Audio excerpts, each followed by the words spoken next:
ആന്ധ്രാപ്രദേശിനെ ഭീതിയിലാക്കി മോന്താ ചുഴലിക്കാറ്റ് മച്ചിലപട്ടണത്തിന് സമീപം തീരം തൊട്ടു. വിവിധ സംസ്ഥാനങ്ങൾ അതീവ ജാഗ്രതയിലാണ്, പ്രത്യേകിച്ചും ദക്ഷിണേന്ത്യൻ സംസ്ഥാനങ്ങൾ. നിരവധി ട്രെയിൻ സർവീസുകൾ റദ്ദാക്കിയതായി സൗത്ത് സെൻട്രൽ റെയിൽവേ അറിയിച്ചിട്ടുണ്ട്. പാസഞ്ചർ ട്രെയിനുകളും എക്സ്പ്രസ് ട്രെയിനുകളും ഒക്കെ അക്കൂട്ടത്തിൽ ഉണ്ട്. മോശം കാലാവസ്ഥയെ തുടർന്ന് വിശാഖപട്ടണം വിമാനത്താവളത്തിൽ നിന്നുള്ള ഇൻഡിഗോ, എയർ ഇന്ത്യ എക്സ്പ്രസ് കമ്പനികളുടെ വിമാന സർവീസുകൾ നേരത്തെ റദ്ദാക്കിയിരുന്നു. ഒപ്പം നമ്മുടെ സംസ്ഥാനത്തും മഴ ശക്തമായി തുടരുകയാണ്. 8 ജില്ലകളിൽ യെല്ലോ അലർട്ട് പ്രഖ്യാപിച്ചിട്ടുണ്ട്. ദേവിക ചന്ദ്രൻ ഈ വാർത്തയുടെ വിശദാംശങ്ങൾ നൽകും. ദേവിക, തുടക്കത്തിൽ ഞാൻ സൂചിപ്പിച്ചതുപോലെ തന്നെ ദക്ഷിണേന്ത്യൻ സംസ്ഥാനങ്ങൾ അതീവ ജാഗ്രതയിലാണ്. കനത്ത മഴ ഉണ്ടാകുന്നുണ്ട്, ശക്തമായ കാറ്റ് വീശുന്നതുകൊണ്ട് തന്നെ വലിയ മുൻകരുതൽ NDRF അടക്കം അവിടെ എത്തി ആവശ്യമായ മുൻകരുതലുകൾ എടുക്കുന്നുണ്ട്. ഒഡീഷ, തമിഴ്നാട് തീരങ്ങളിലും ശക്തമായ ഒരു ജാഗ്രത തുടരുകയാണ്. ഒപ്പം സംസ്ഥാനത്തും ഇതിൻ്റെ ഒരു പശ്ചാത്തലത്തിൽ ശക്തമായ മഴ പെയ്യുകയാണല്ലോ. വിശദാംശങ്ങൾ.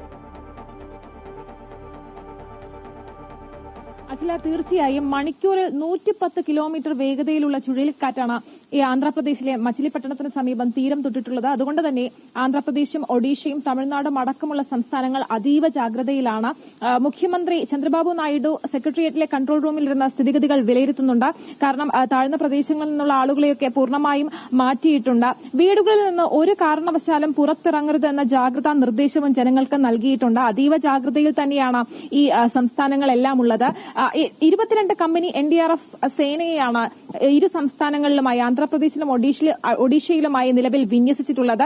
കനത്ത ജാഗ്രതയിൽ തന്നെയാണ്. കാരണം ശക്തമായ മഴയ്ക്കുള്ള സാധ്യതയും അതിശക്തമായ കാറ്റുമൊക്കെയാണ് ഈ ഒരു സംസ്ഥാനങ്ങളിൽ വരും മണിക്കൂറുകളിൽ അനുഭവപ്പെടുക. അത് തന്നെയാണ് ഈ സംസ്ഥാനങ്ങളെ ഭീതിയിലാഴ്ത്തുന്നതും.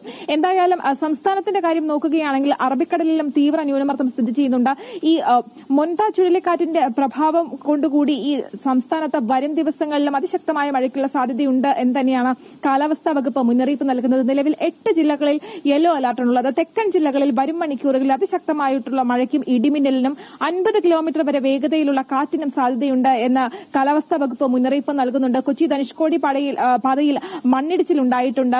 ഇന്ന് ഈ സംസ്ഥാനത്ത് ഇതുവരെ ഈ കനത്ത മഴയിൽ മഴക്കെടുതിയിൽ 2 മരണങ്ങളാണ് ഇടുക്കിയിലും ആലപ്പുഴയിലുമായിട്ട് സ്ഥിരീകരിച്ചിട്ടുള്ളത്.